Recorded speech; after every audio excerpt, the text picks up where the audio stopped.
보도록 하겠습니다. 함께 읽겠습니다. 대답하여 이르시되 나와 함께 그릇에 손을 넣는 그가 나를 팔리라. 가룟 유다에 대한 말씀입니다. 가룟 유다가 예수님을 이제 팔려고 하는데 예수님께서 최후의 만찬 자리에서 누굽니까 도대체 주님을 팔 자가? 라는 이제 사람들의 물음에 나와 함께 그릇에 손을 넣는 사람이 바로 나를 팔 자다라는 말씀으로 하세요. 이것은 이미 예수님께서 가룟 유다 너의 마음을 알고 있다. 가룟 유다 너의 생각을 알고 있다. 가룟 유다 내가 너의 계획을 알고 있다.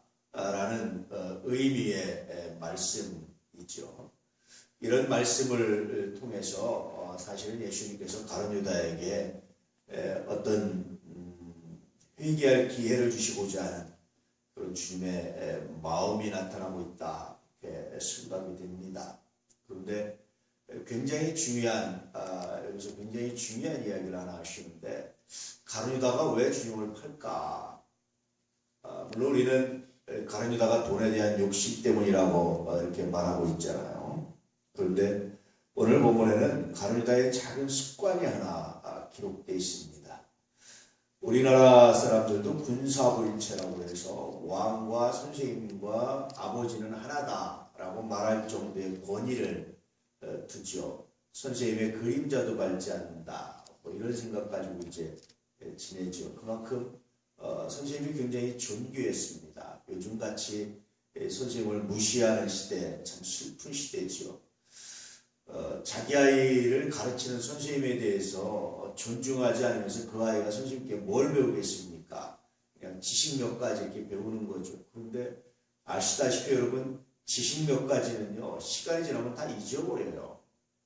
물론 그것을 기초로 해서 또 새로운 지식을 배워가지만 그렇게까지 큰 영향력이 없습니다. 지식 몇 가지를 잘 가르치는 선생님, 그리까지 존경스럽게 영원히 남질 않아요. 그런데 우리가 지나고 나면 선생님이 어떤 모습을 남습니까? 무엇을 배웠는지보다 그분이 어떤 분이었는지, 어떤 태도였는지, 어떤 인격이었는지, 그분이 말투가 어땠는지 이런 게 남잖아요. 저도 이제까지 지나고 나서 보면 그것들이 남아요.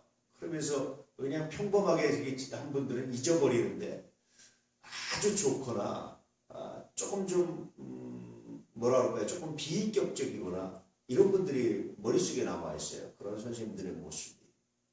그런 거 보면 요즘에 아이들이 선생님들이 남아있을까 머릿속에 어떻게 남아있을까 하는 생각들을 하게 됐지요. 자꾸 부모가 존경하는 마음으로 그래서 단순히 지식이 아니라 그의 품과 그의 삶을 본받을 수 있도록 자꾸 지도하고 가르치는 것이 굉장히 중요하다 싶습니다. 아마 이것 때문에 군사부일체라는 말을 쓸 겁니다. 또 유대인들은 어릴 때는 어머니가 아이들을 가르쳐요. 조금 크면 아버지가 가르칩니다. 조금 더 크면 좋은 선생님을 아버지가 소개해서 선생님한테 맡겨요. 다시 말하면 아이들이 좀 더 크면 이제 아버지가 가르치기 어렵다라는 거예요.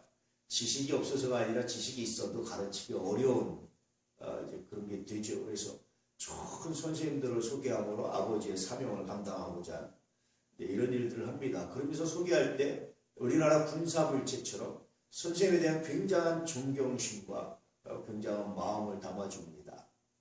그럴 때 선생님은요, 자기 제자를 어떻게 받아들이냐면 제자의 잘못은 나의 잘못이다. 제자가 어떤 실수하는 것은 곧 선생님 내가 잘못했기 때문이다라는 그런 책임감을 가지고 아이들을 맡아서 가르치고 그렇게 책임적 자세를 가지고 그렇게 했습니다. 그러다 보니까 선생님에 대한 예의가 우리나라만큼이나 굉장히 각별했던 것이 유대 사회였습니다. 그런데 가룟 유다는요 아주 작은 습관인데 보통 선생님이 손에 그릇을 놓으면 보편적으로 이렇게 넣으려고 하다가도 기다려서 선생님이 먼저 음식을 집을 수 있도록 하고 자기는 이제 뒤에 집는 거죠. 근데 이 작은 습관인데 가룟 선생님과 같이 손을 넣는 거예요. 이렇게. 그런 작은 예의, 작게 지켜야 될 것들, 이런 것들에 충성하지 않고 이런 것들에 대한 것을 지키지 않았던 가룟 유다. 결국은 선생님을 팔아넘기는 그 선생님을 돈 받고 그런 적들에게 팔아넘기는 그런 일들을 하게 됩니다. 이 작은 일에, 이 작은 것에, 이 작은 것을 무시한 결과가 바로 이렇게 큰 것들로 나타나고 있다라고 보죠. 야고보서에 보면 욕심 때문에 우리가 시험에 든다. 욕심 때문에 우리가 유혹을 받는다. 우리의 욕심 때문이다. 그런 거 욕심이 큰 거겠습니까? 작은 것부터 시작하는 거야. 그 작은 욕심으로 말미암아서 이런 아픔이 지속되고 작은 욕심으로 말미암아서 이런 문제들이 나타나고 있다. 그렇게 보고 있지요.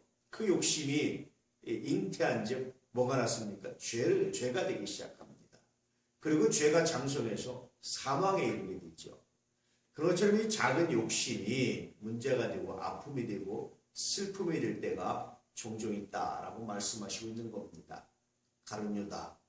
작은 겁니다. 작은 예의 지키지 않는 아주 작은 겁니다. 별거 아닙니다. 그런데 예수님은 그것을 이야기하시면서 나와 함께 그릇에 손을 얹는 그 사람이 나를 팔자다라고 말씀하십니다. 다시 말씀드리지만 아주 작은 습관이 작은 것이 가룟 유다로 하여금 결국은 예수님을 팔게 하는 스승을 팔게 하는 그 당시 상상할 수 없는 일을 하게 하는 그런 엄청난 죄를 짓고 결국 스스로 자살하고 사망에 이르게 되는 그런 결과들로 나타나지 않을까라는 생각이 있죠. 오늘 우리가 이 말씀을 묵상하면서 묵상해야 되는 말씀들이 있습니다. 그것은 우리는 작다고 생각하는 것, 기본적이라고 생각하는 것, 작은 예의, 여기에 우리가 예민하지 않으면 그것은 결국 큰 실수로, 큰 죄로 발전할 수 있다는 사실을 기억해야 된다는 겁니다. 그러므로 우리가 작은 것을 묵상하면서 오늘도 내가 주와 함께 길을 걸어가는 것이 무엇인지, 내가 오늘도 작은 그 사건, 작은 일, 작은 것을 내가 도로 묵상하면서 이 작은 것 가운데 내가 주님과 묵상 동행하지 않으면, 주와 함께 길을 걷지 않으면 큰 것도 할 수 없다는 사실을 기억하시고, 이 작은 것들에 오늘도 드러나지 않는 것들에, 표신하지 않는 것들에, 그런다 해서 넣으면 남이 특별히 뭐라고 하지 않는 것들에, 특별히 정지하거나 특별히 주목받지 않는 것이지만, 그러나 정도를 걸어갈 수 있는, 그러나 옳은 일을 행할 수 있는, 그러나 그 작은 것에 주의할 수 있는 그런 은혜가 우리 가운데 있기를 원합니다. 그러므로 오늘도 우리 하나님의 은혜가, 우리 하나님의 능력이, 은총이 가득하기를 원합니다. 작은 것에 충성된 자에게 큰 일도 맡기신 우리 하나님이심을 기억하시고, 오늘도 소소한 일상 가운데 주님을 경험하고, 소소한 일상 가운데 주님의 은혜 가운데 살아가는, 주님과 동행하며 살아가는, 주님을 묵상하며 살아가는 거룩한 역사가 있기를 축복합니다. 우리는 큰 일이 생길 때만 기도하려고 합니다. 그런데 사실은요, 기도는 작은 일 가운데 하는 겁니다. 하나님, 오늘 내가 이런 일상을 살아가려고 합니다. 오늘 내가 이런 일상이 오늘 나에게 기다리고 있습니다. 이런 일정이 내게 기다리고 있습니다. 하나님의 일정 가운데 함께 하시고 은혜를 더하여 주시옵소서. 기도하시며 믿음 가운데 나아가시기를 주의 이름으로 축복합니다. 기도하겠습니다.